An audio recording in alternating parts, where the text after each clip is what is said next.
I'll give you a minute to quietly shuffle in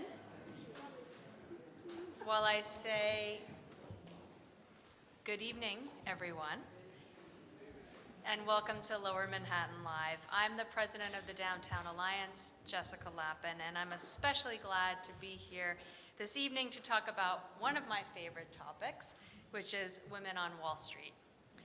Here we are, one block away from the street that is the symbolic home to the global financial industry. But it wasn't always easy for women on Wall Street, as our experts tonight will discuss. We're fortunate to have Raakhee Miller, Chief Product Officer at Siebert Financial, who is this evening's moderator. Paulina Bren, the author and historian who wrote the book that inspired this evening's panel, She-Wolves, The Untold History of the Women of Wall Street. And three of the trailblazing women featured in Paulina's book, Jolyne Caruso-FitzGerald, Lillian Lambert, and Doreen Mogavero. If you want to read more after this panel, we also have the book available for purchase from our friends at McNally Jackson. I also want to thank the Downtown Association for hosting us and the Siebert Financial for sponsoring tonight's event. For those who don't know, Ariel Mickey Siebert was the first woman to have a seat on the stock exchange. I had the great pleasure of meeting Mickey more than once, and even had tea with her in her apartment. I was her city councilwoman. She was a constituent and neighbor, and wanted to tell me about the program that she was running to teach kids about financial literacy. And I remember that afternoon very warmly. My mother came with me since Mickey was one of her idols. My mother started as a Wall Street analyst in the late 60s. She worked not far from here at 55 Broad Street. There is an old ad with her, that hangs in my office at 120 Broadway. So I want you to picture this. She is in a black, sleeveless evening gown with white gloves. She is smoking a cigar and holding a martini. And the headline reads, "What's a nice woman like Joan doing on Broad Street?" The text then goes on to describe her as one of their most attractive analysts and a gourmet cook who zips around in a sports car. And they listed her phone number. So that gives you a sense of what it was really like for these pioneering women. My mother would have been very proud of her Wall Street Journal obituary, which was titled, "Joan Lappin made a mark on Wall Street when women were scarce." Just like these women you'll hear from tonight. Sorry, I still got a little choked up. So with that, I'm going to turn it over to Raakhee to start this conversation. Thank you.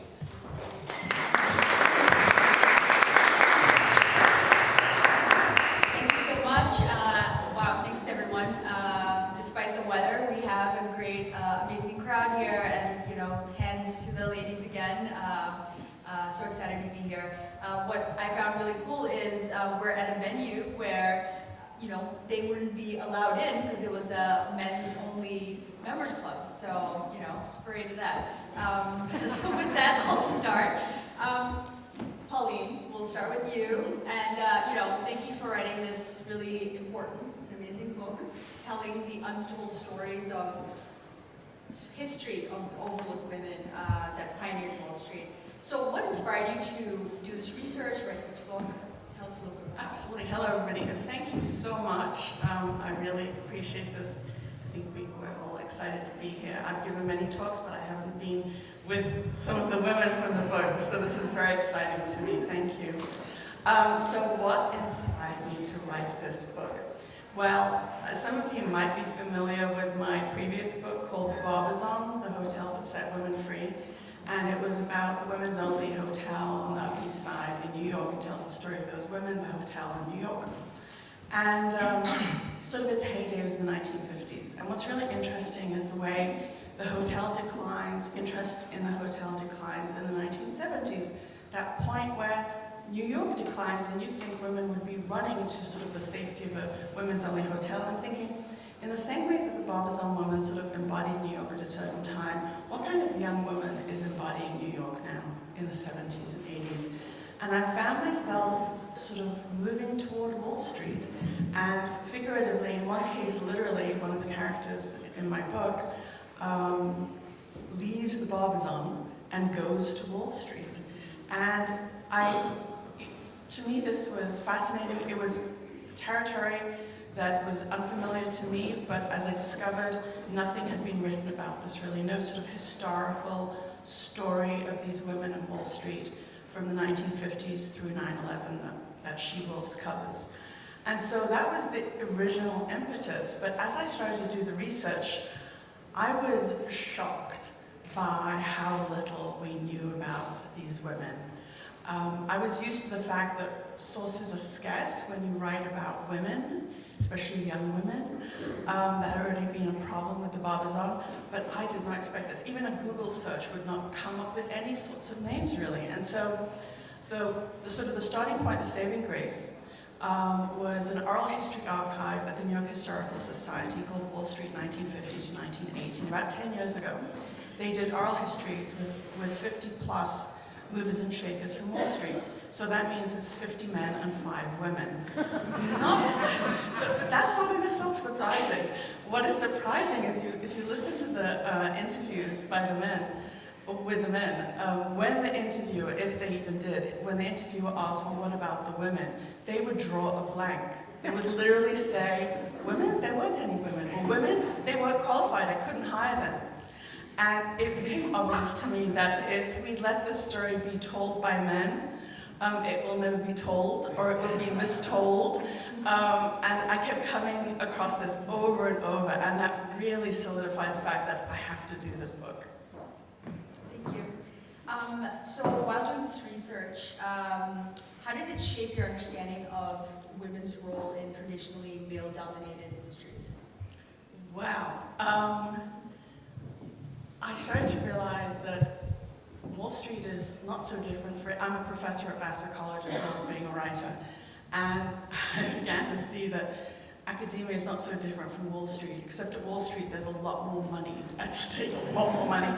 And in fact, what I'm trying to say here is that these women are coming to Wall Street at a time when so many industries and sectors are completely male-dominated. And I've had this experience now where I give talks and women come up to me afterwards and they say, I didn't work on Wall Street, but what you write about, what you talk about, that's my experience as well. And I started to realize that so many other people can actually relate to the story. It's in many ways, it is the story, I mean, in a very sort of, uber testosterone sort of way, but nevertheless, it's the story of women who entered the workforce in the 1970s, 1980s, 1990s, and I dare say probably quite recently too. It is a universal experience of women coming up against systems that were really set up for men. And as I write that, I've said, I spent a fair amount of time in She-Wolves talking about women's bathrooms for them, because literally this place, Wall Street, was built for men. And so women would constantly come up against the fact that they didn't have a bathroom. There were fights. I mean, Mickey Siebert famously with others, finally convinced the New York Stock Exchange to put in bathrooms opposite the luncheon club. It's a constant Wall Street Journal also. Joanne Lippman, they didn't have a bathroom except for a little small bathroom, which was assumed would be rarely used when there was a woman visiting. So, I mean, when I say these places were built for men, they were built for men down to the bathrooms. I mean, structurally, they were built for men. Yeah, I mean, I can attest to that. This is 2011, and I worked on a trading floor where I was one of 2 women, and the bathroom was 2 floors up. So Exactly. So what do you hope today that everyone takes away from reading the book tonight, what tonight represents? Well, first of all, I hope you have a good read. I've been told it's a page-turner, even if you know nothing about Wall Street. So I hope that. But what I really hope as well is for people to see that there is a history here, there is a legacy.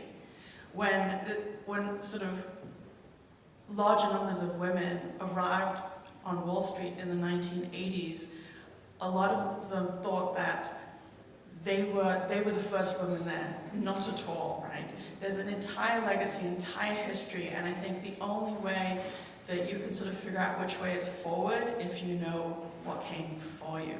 That's the only way to have a compass. So that's my hope. Thank you. So now to our esteemed panelists. Based on the amazing journeys that you've had, how have you seen? What's been the most significant change in the landscape from the time that you started working into your time covered in the book? And what do you think is the work that's still needed for real equity? Well, I'm not in the workforce now, so I don't know what it's like today, but I assume that even though some things have changed, there are a lot of things that still need to happen. As I was listening to Paulina talk about the bathrooms, when I'm a graduate of Harvard Business School in 1969, we could not live on the business school campus because the dorms were not designed for women. They were designed strictly for men around what they call the head of the men musical bathroom. So we had to live over at Radcliffe graduate dorm, which was about a half a mile from the business school, and we'd walk to school every day. The men, on the other hand, if it was rainy and inclement weather, they could just go downstairs and walk through the tunnels to get to the classroom. So those are the kinds of experiences that I had as a student there. And when I graduated, recruiters were not knocking down the door to hire women in general. And a black woman was even more difficult. I was the first black woman to get an MBA from Harvard, so they wouldn't know what to do with me. So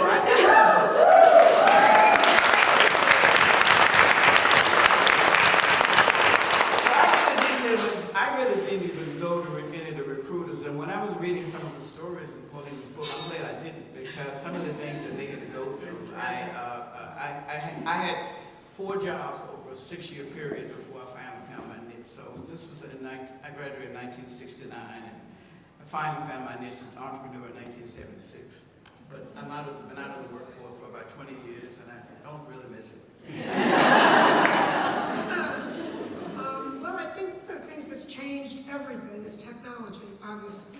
Excuse me. I was on the floor of the New York Stock Exchange, and that's an incredibly physical job. So it did not seem strange to me that there weren't a lot of women pushing and shoving and enjoying the physicality of the job. A lot of women would come down and, you get thrown on the floor once and you go home. You don't want to come back anymore. So I think technology in many ways has leveled the playing field. From that point of view, the trading is all done electronically, so we don't have to worry about the floor, which is sad, but unfortunately a leveling fact. So I think that's been the major change that I've seen, is technology and how it's affected us all, not just women. So I was lucky. I started my career in 1981, and 82 was the start of the bull market, so timing is everything, right? So for me, it was a very different experience from my friends on this panel, because it was a wild time of a lot of hiring and a lot of women coming on the street. I would say that the things that have really challenged women all along, from even when I was starting, was that cliff. Everyone gets the job. Even today, we have a lot of women going to Wall Street. It's when you hit those childbearing years that you really decide, how do I tackle 60, 80-hour work weeks and try to have any balance with my child, my children. So that, to me, is still a challenge. But I will say that 9/11, I'm always an optimist. 9/11, I'm sorry. The pandemic, not 9/11. The pandemic really did change things, I think, in many ways for the better for women. I just stepped out of Wall Street October 31st last year. I was a vice chair at UBS, so I'm not working now, but I've chosen this year to work with female-founded businesses, mentoring and working as a strategic advisor. And I'll tell you, these women are more optimistic because they can work from home. They actually get 4 to 6 month maternity leaves. I got, luckily, 6 weeks, but was back at 3 weeks after my son. It was called disability. I was breastfeeding. Still is. Yeah, I was breastfeeding under a blanket on the glass floor trading room with a Medela pump. Things are different now for the better, I would say. Well, I took a totally different tact. I opened my own business. And we were all women, and we had an office that was really an apartment. And we kept one of the rooms as a bedroom. And when your child was sick, you brought your kid to work if you had to, because we were a small firm. When we had the famous transit strike in New York City, we all stayed over. It was a big giant sleepover, you know, with the girls and the kids, and it was a lot of fun. And when I had my son, I was very fortunate because I brought him to work a lot, and he went to school right in Trinity, and I was on the exchange. And we took care of each other's kids, and we took care of each other. So I avoided the corporate melee of not being able to do what I wanted to do. I sort of built my own lifestyle, which Very progressive. which was in 1980, 1989 we started. And I mean, when I came to the street in 75, everybody didn't get the job. We were the only two women on the whole American Stock Exchange trading floor. And when I say technology, you know, we were still using hand signals and screaming and yelling, and so I think it's changed a lot. Yeah, if I can add something to that. First of all, if you read my book, you'll discover the amazing lives of these three women. They're being very humble right now. These women have led amazing lives, and as Doreen just said, some really innovative, creative thinking was involved in terms of how to get ahead or how to manage. But I want to say on this question, I think you're absolutely right, Jolyne, about the whole balance between working and having children has changed, especially with the pandemic, because suddenly we all discovered Zoom. But what's interesting is there's really sort of a pioneering generation and generation that comes in the very early 80s, as I see it. And the women certainly that are in my book, and I spoke to a lot of other women who are not in the book, up until really that moment in the 80s when more and more women were there, and so some sort of allowance had to be made for those who might dare to consider having children. Prior to that, the women said basically there were of course rarities that women prior to the 1980s were on Wall Street and they had a child or children, but it was rare. And basically these women felt that it was a choice. It was either you work or you have children. And there really wasn't any choice. And then once you're able to have children, I mean, one of the stories that one of the women talked about is in the 90s that yes, you could have children, and she had 4 in this instance, but what was interesting on the trading floor, she would say all the men had lots of pictures on their desks of wives and children, sort of, you know, their virility. Whereas the women, even if they had, as I say in the case of this one woman with 4 children, you would sort of hide it. You would try to hide the fact that you had children. So while the possibility was there, the image and what you needed to sort of portray about yourself was still very complex. Yeah. How did you work for me? Well, you were quite innovative, so. We were mad chaos from home, mad chaos at work, constant Wonderful. chaos. Yeah. I had the honor of talking to Doreen earlier, well, getting to know her, and as soon as she was telling me about her firm, and I thought, wow, I've never seen anything like this, it's amazing. But this topic is really close to my heart. I'm a mom of 2, and I left why did you leave Goldman Sachs? Because I had my first kid and I just could not deal with the work-life balance. So I think this is still a subject that is very difficult, and it's a personal choice, but it's also a choice that society makes for you and the environment you're in. But thank you for that. Lillian, I wondered if you do continue a little bit more, around obviously everyone knows you're the first woman to graduate from the MBA program at Harvard. So,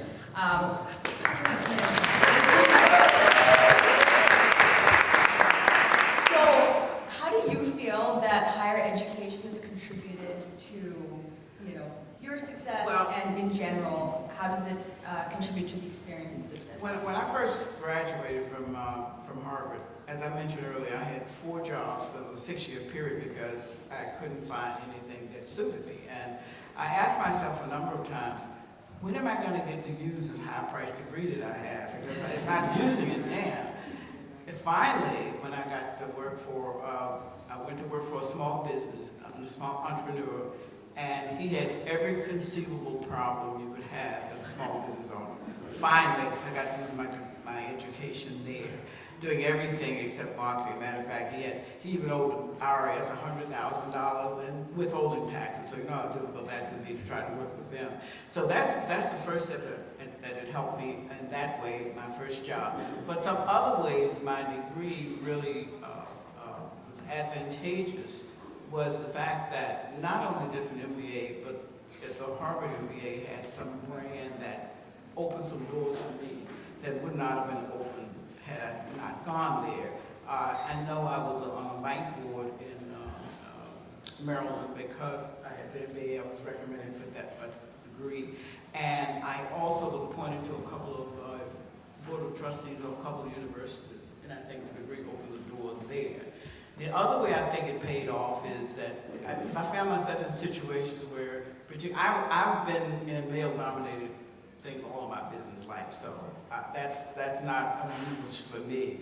But if I was questioned or if someone questioned my capability, usually by the time they found out I had a Harvard MBA, they would tend not to question it too much. So it paid off in those things, but they just haven't been a number of ways it has helped my career. Thank you. Can I add something to that? So I think this is so interesting. Is I write about Lillian as the first black woman at Harvard Business School. And at this time, she's there in the 60s. At this time, the women who are coming onto Wall Street, for the most part, have a very different background. They don't have MBAs. They're coming in through the secretarial pool. And they're climbing in, sort of, I want to refer back to what we heard before, Mickey Siebert, who, if you haven't heard of any other woman on Wall Street, you've probably heard of Mickey Siebert. She was iconic. She was the forerunner of so many of these women.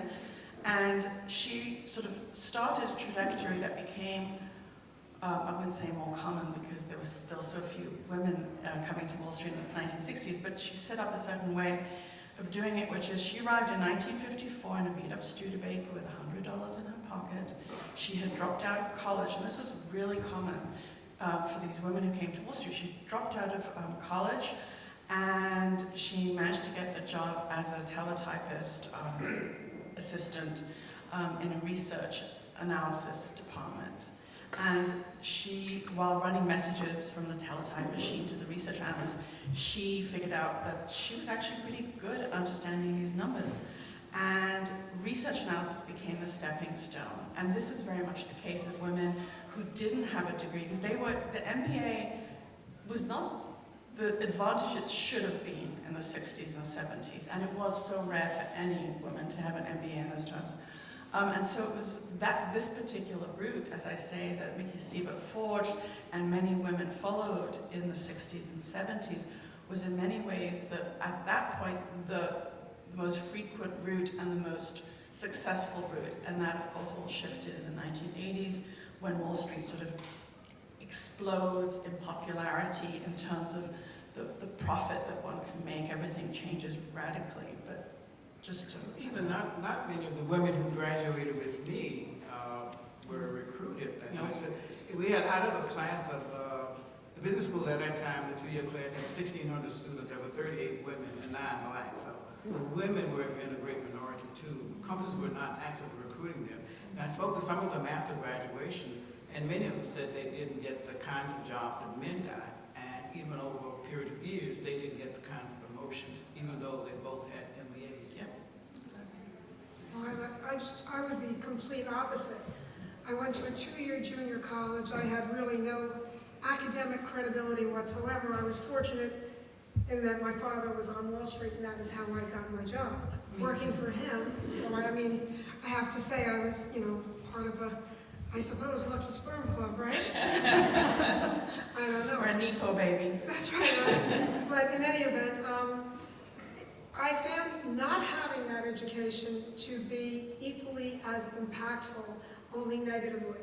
Because I was lucky, I worked hard, I was smart, I took to the job very quickly. But when it got up to the upper levels and when I was on the board of the stock exchange and I went to meetings, I didn't have that business sophistication that you would have had. And I always sort of felt a little inferior, and it held me back. So I think it was really very important. I mean, that's why every time you say Harvard, I go like this because, yes, I wish I would have been able to do that. And because it's detrimental not to have that sort of credibility behind you as a woman, particularly when you're a minority in any respect. Right? I mean, I think that's very important. So I applaud you again.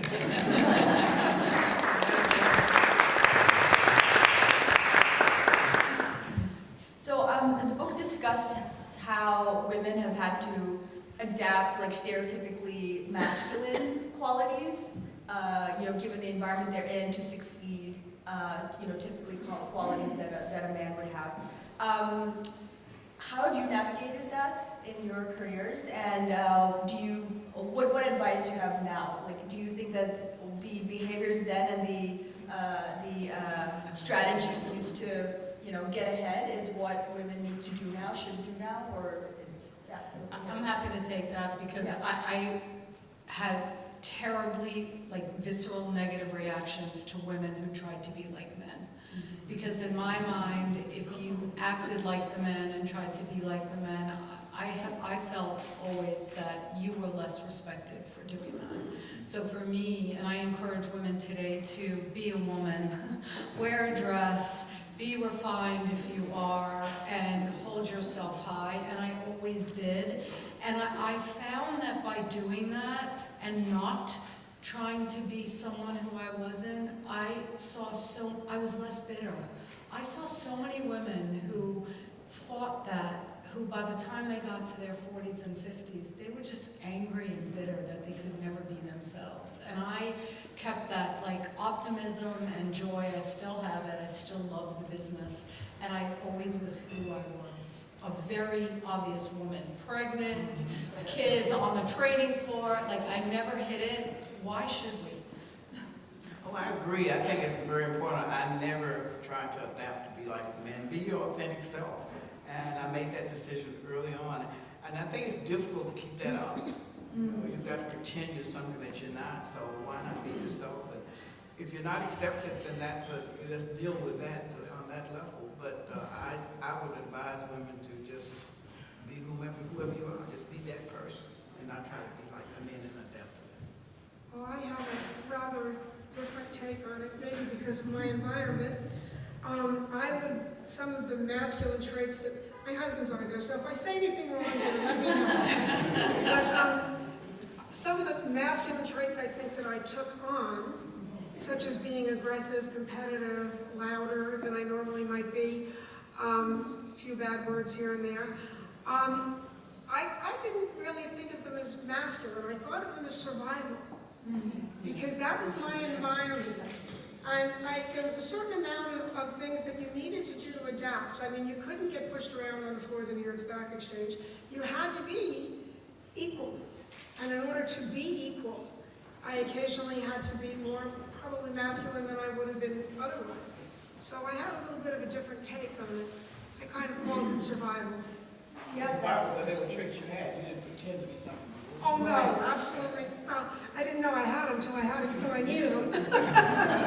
No, and Doreen was one of the very first women on Wall Street that I interviewed, and I don't know if she remembers, but I mean, I knew nothing, and she would say things that are so blatantly obvious to me now, and I was like, what? I'm sorry, what?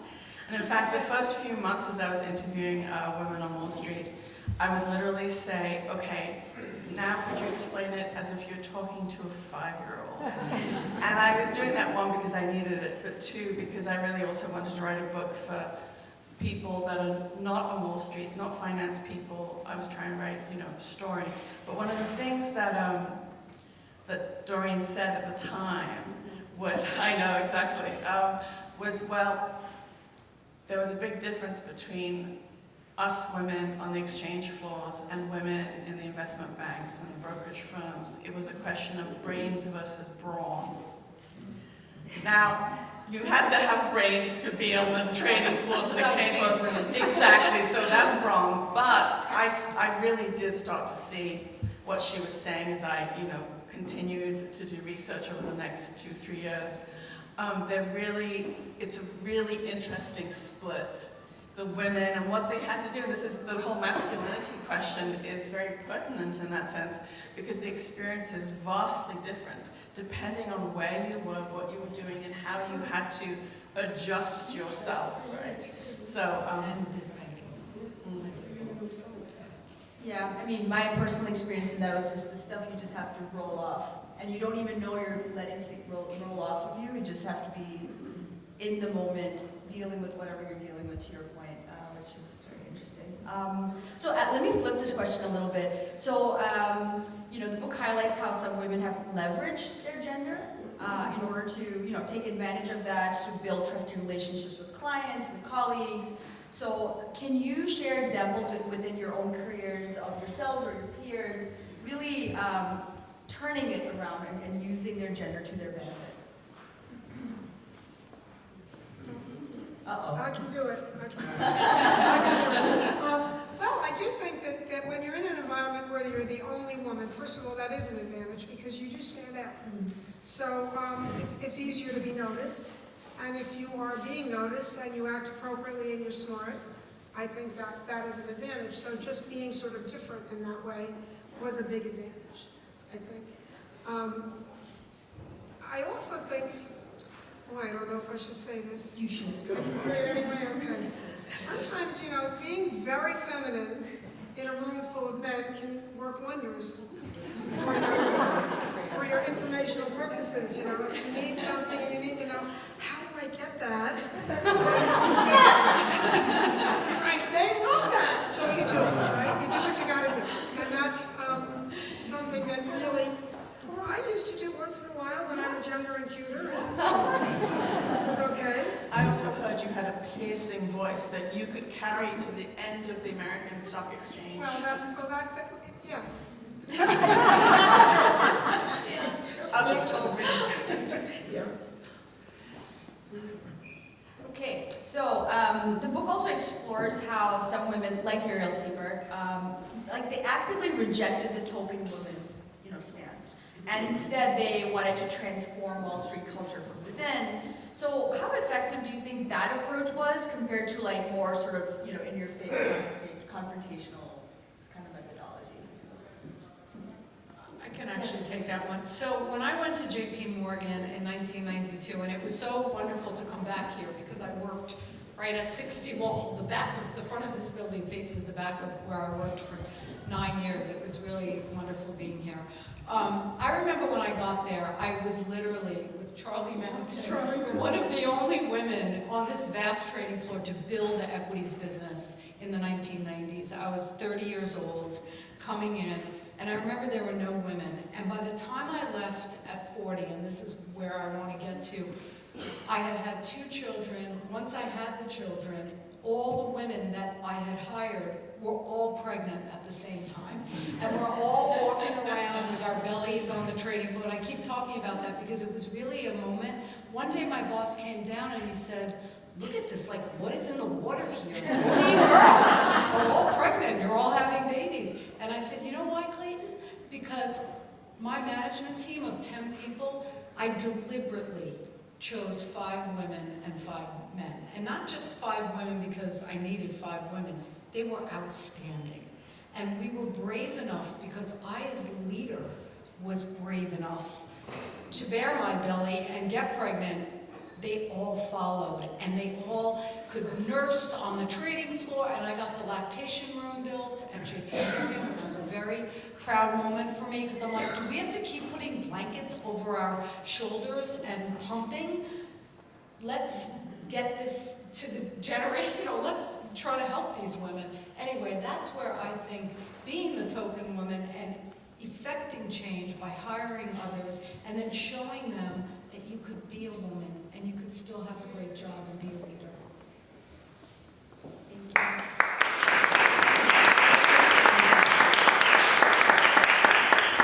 We were touching on the topic of mentoring and networks. So, you know, the book discusses how many women had to create unofficial networks and mentoring, like circles. For example, Muriel Siebert was instrumental in founding the Women's Forum of New York.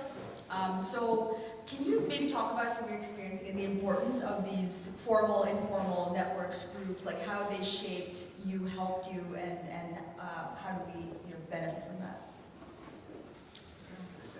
I think mentoring is very important. I encourage women to get mentors within the company. Matter of fact, I ended up at the Harvard Business School because of a mentor I had at Howard University who had gone to the business school and pushed me to go. And I fought not to go. And the boy who pushed, the boy I fought, but I ended up going. But he was my mentor, and as I started my business, I've mentored a number of women, both within as entrepreneurs and in other areas. And one young lady in particular that sort of stands out, we're still very talk a lot now. She approached me, we went to the same church, she approached me early in her career, and she had all kinds of personal problems, and she didn't have a job, and she had this idea she wanted to start a foundation of women, so we talked about getting her whole life together, and then she ended up getting a job in a bank, which came first vice president. That company was bought by another bank, and she's now at the new bank as a VP at the bank. So she stays in touch with me, and she tells me about her mentor, which makes me very proud of that. She thinks I did a lot to help her career. Amazing. So it's a rewarding feeling when someone, you can either choose someone to be your mentor, ask them, most people are willing to do it, or someone may choose you to mentor you, whichever way it works. I recommend that women try to get someone within the organization they're in, or someone outside the organization who has the skill and the personality that you'd like to emulate, and ask them to mentor you. Thank you for sharing that. I'll ask the other ladies the same question. In your career and history and journey, what female mentorship has meant a lot to you, either you being the mentee or you having mentored somebody? Well, for me, I think being on the floor and being such a minority, it was not by coincidence that I had an all-women's firm. So I sort of built my own network of comfort, if you will. Also, the men were not really that anxious to work for me unless they wanted to run the place, which wasn't going to happen, but whatever. So, but I think that was one of the things that I did for myself. I think we didn't find on the floor, we didn't have any groups like that, really. But I know once I was in a position on the board to bring the women up, I did so. And I brought as many women through the hierarchy of the exchange that I could. And I had the very great good fortune of being on the board with Madeleine Albright and Shirley Jackson, who just phenomenal women. And whenever the floor would sort of raise their head about not liking the fact about what I was doing or what I wasn't doing, Madeleine Albright would always tell me, don't worry, there's a place in hell for women that don't help other women. She used to say, don't worry, and we'd have a meeting and they'd sit around me and they'd make sure that they were there. So as far as mentors, I think people that were strong women like that, you got it, then I would follow that example, so you pay it forward a little bit. It's good. Yeah. So I have, I guess, another question, little off script. Men always get asked this, right? Behind every successful man, there's a woman, a wife or girlfriend, significant other. So for all of you, having been so successful and trailblazers, and let's just say it, kick-ass women in this field. How has what's been the importance of having a partner behind you, keeping you successful, and going through the hardships? Jolyne will take that. Yeah, I'll take that because I made such a challenging decision. So my husband graduated from Columbia University and went to law school, and he was working in law practice, and I was working at JP Morgan. And I was 34, we had been married since I was 25, and I said, I think we have to have children now. And I had our son, and it was so painful for me. I considered myself a very good boss. I was a horrible boss to the women who worked for me, and the nannies. And it wasn't because I didn't like them or I was mean to them. I was so guilt-ridden. I felt so sick that I waited so long to have a child, and I'm leaving this child, my husband and I, all day long with nannies. So my husband quit his job, and he was 37 years old. And I have to say, that was key for a lot of successful women in my generation anyway. The husbands stepped out, and the women, and I was able to have such an incredible career. And my husband and I have been married almost 40 years, but he's 67 now, and I've often over the last 5-6 years, now that our kids are grown, I always look at him and say, do you regret it that you stayed home and let me go and travel the world and do these jobs? And he's like, first of all, I think he was a better mother than I would have been. But it was such a rich life for us, my daughter to have her dad home, and my kids to have a father home instead of the traditional mom home. But that was a way that we did it. That's amazing. Well, he sounds like a wonderful guy.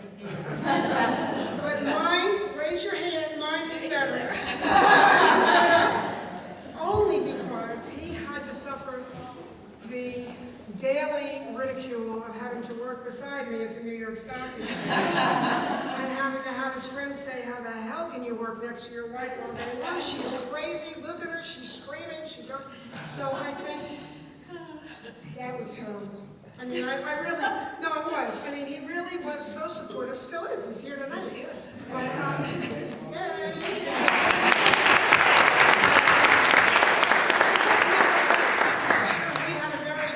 Experience, and for me, actually his presence kept me in check in many ways, because I did not do all those masculine things we talked about earlier too much, because I worried about how it would reflect on him, and he was very, very tolerant of people talking to me disrespectfully.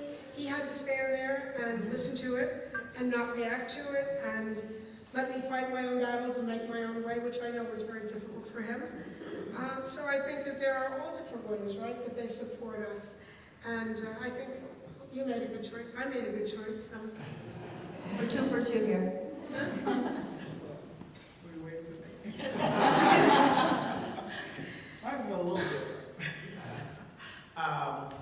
When I first started business, I went to business. My kids were very young, 2 and 4, and I was married. And my husband was supportive of the idea, but I soon found out he really wanted to control the business, and that created some problems. So that marriage didn't last. And then after that, I pretty much, when I had my kids, so my mom came to live with me. She was my support sister and took care of me, and fortunately, I had the type of job that allowed me to bring someone into the house and take care of the kids with my mother there supervising them. So that worked really well, because when I came home, I was able to spend time with the children and not have to do the normal house duties. So mine was slightly different. And can we mention that your children are here? And, Yes. and your grandchildren.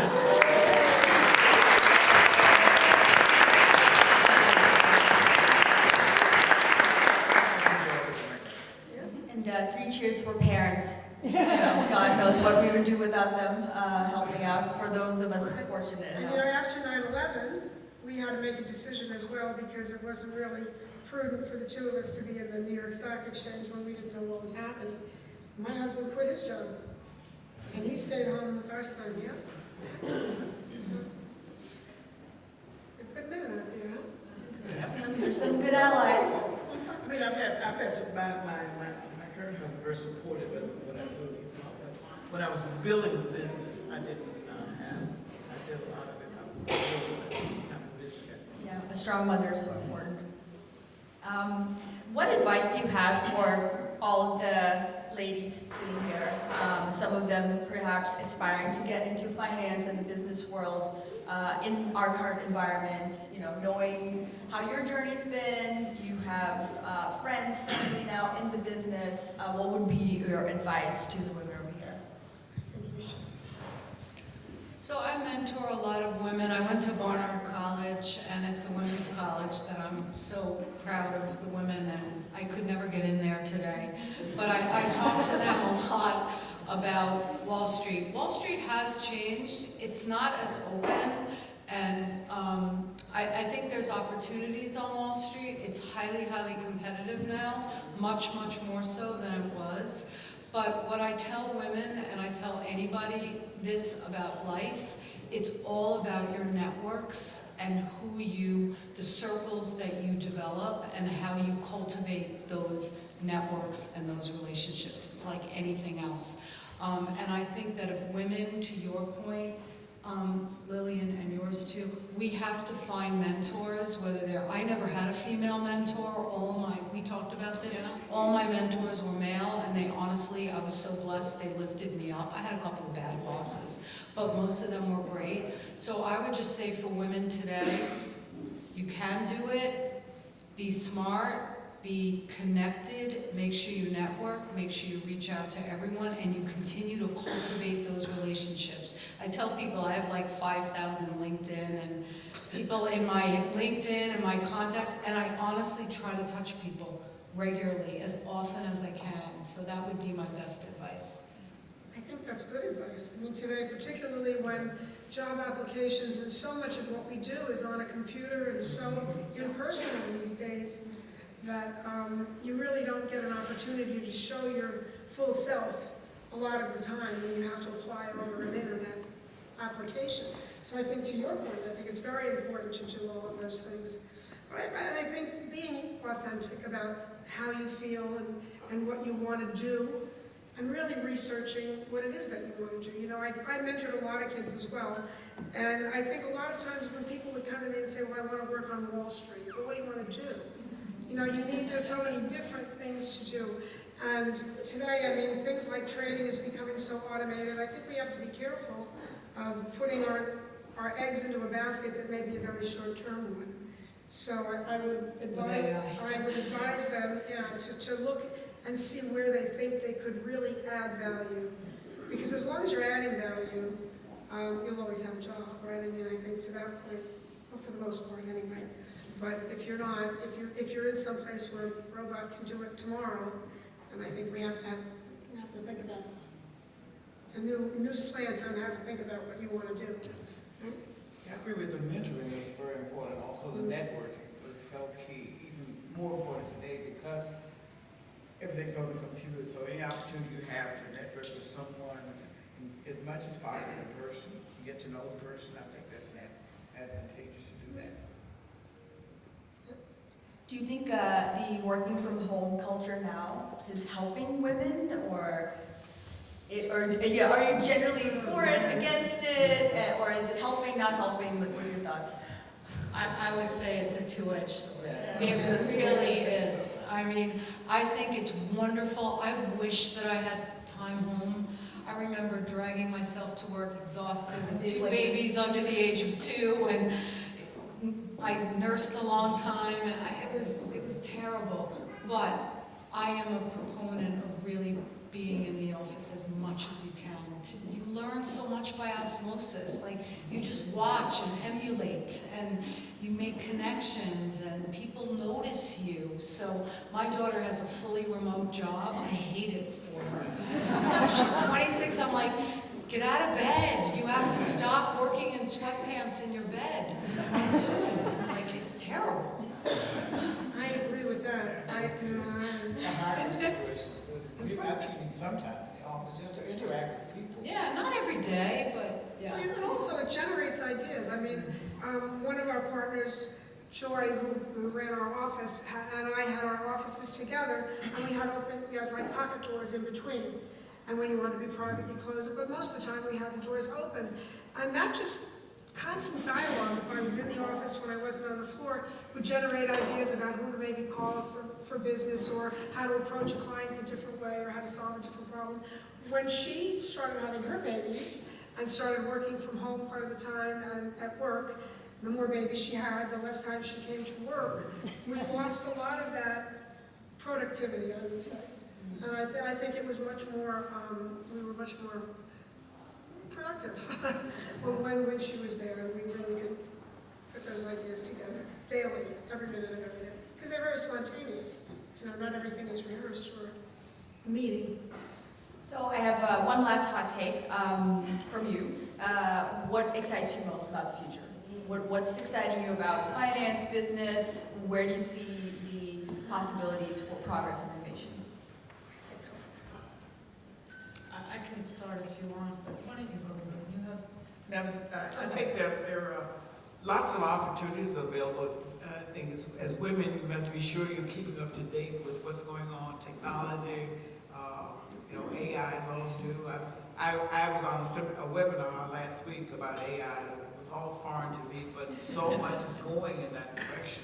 Knowing the new technology, all kinds of opportunities, but stay on top of what's going on and just be available to learn as much as you can and share with what you know with others. I just spoke at a conference yesterday, and I teach this at Columbia Business School, a class on just sort of wealth. And what excites me incredibly right now, I'm really optimistic. We are in the midst of a great generational wealth transfer. Upwards of $80 trillion is going to pass from the baby boomer generation, us, down to millennials and Gen Z, and the majority of the people that are going to inherit this money are women. And I think women who have money and who have education, 57% of undergrads now are women. It's over 50. And 43% of business schools are women. I forget about but even when I went to, in the 80s it was like 10%, 5%, 10%. But think about this perfect storm of all this money coming into women's hands who are more financially fluent, more sophisticated, more powerful. I actually think this is women's time. I really do. And I'm very, very excited about what my daughter and the next generation will have that I did not. Sorry. I just want to add to that. Yes, a fair amount of women have been really successful on Wall Street and have stepped out of Wall Street, have turned to promoting financial feminism, which is precisely this idea that, and this idea has been around for a long time, so we'll see if we can finally harness it. As you say, because of the extent of wealth that's going to be handed over soon, this might actually finally happen. But the idea is that if women very conscientiously think about where they're investing their money into, and thereby promoting causes, ideas in other women, that might be the way forward, a very sort of productive form of feminism. So, I hope. Well, I think to that point, I think it's incumbent upon, maybe women like us or women that are here to sort of get on educators to make sure that financial programs like the one Muriel Siebert has get into these schools and really penetrate the education system.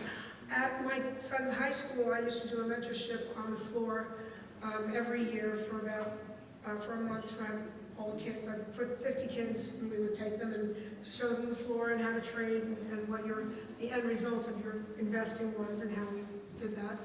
And even as little as in 2011 when I started doing it, schools really didn't have a lot of interest in promoting financial literacy. So I think it's something that is incumbent upon people like us to make sure that the schools have that and demand it for our children, that they get that kind of an education. Here. I'm very, very, very passionate about that topic as well. Yeah, me too. Me too. And I completely agree.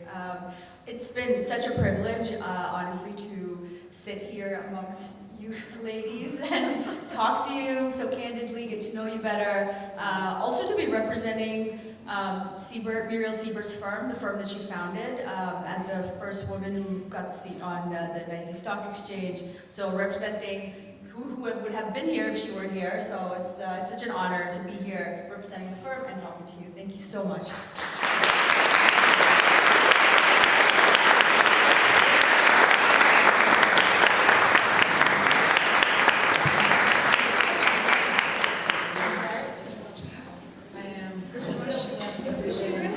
So I think we have time for maybe 2 audience questions. If we have any burning audience questions for our panelists. Yes, I see. This is awesome. Thank you so much. The insights were great. I love your experiences. What if your children does? They follow in your footsteps and what example do you give your children of where they can learn? Yours are here. Yours are here.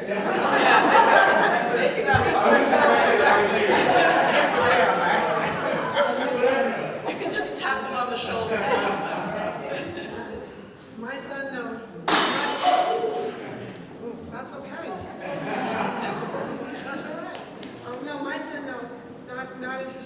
finance at all. In fact, spends too much money. My son followed in my footsteps. He's an investment banker at Guggenheim Partners, and I'm proud of him. My daughter is in brand marketing, digital marketing, brand strategy. Oh, I have a 13 and 7-year-old. The 7-year-old knows what the exchange rate of Robux to US dollar is, so that's the extent of finance. Yeah, and I have a 20-year-old who is in college studying sculpture. She's a visual artist, and also she's an English major, so there's no hope of employment. Although AI is all about English now, so, you know. Well, that's my sister may not be able to ask my oldest daughter is in the music. Can you hear me? Okay. In the music industry, she does licensing to music for a Wise Music Group, and my other daughter does have an MBA. She's in HR. My granddaughter's studying at the SCAD, Savannah School of Arts and Design. She's going to be in fashion.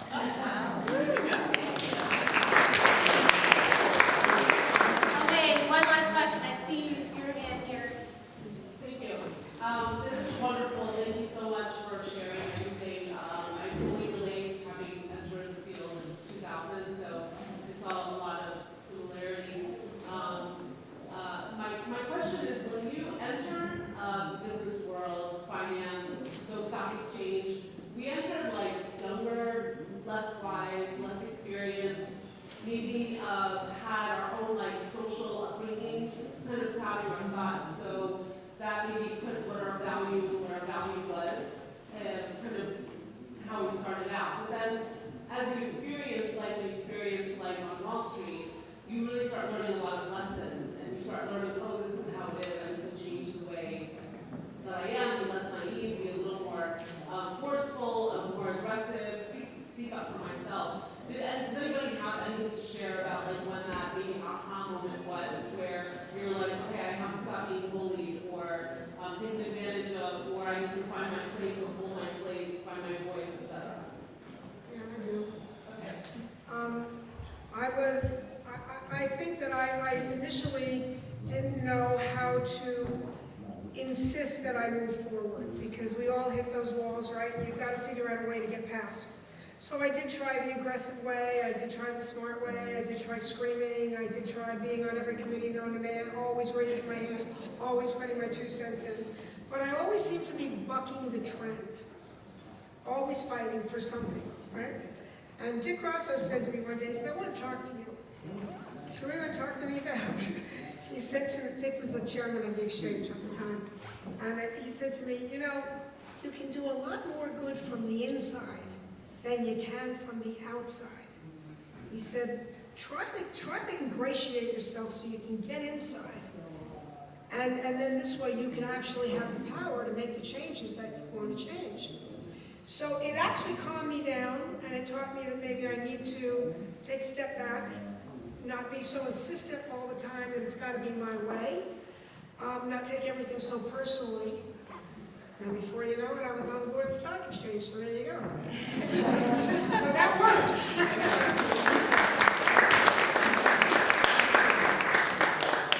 I mean, I have, for me personally, I probably joined the workforce similar to when you did. I was a science, math, major. I got the job because my dad made suits for the CEO of the company.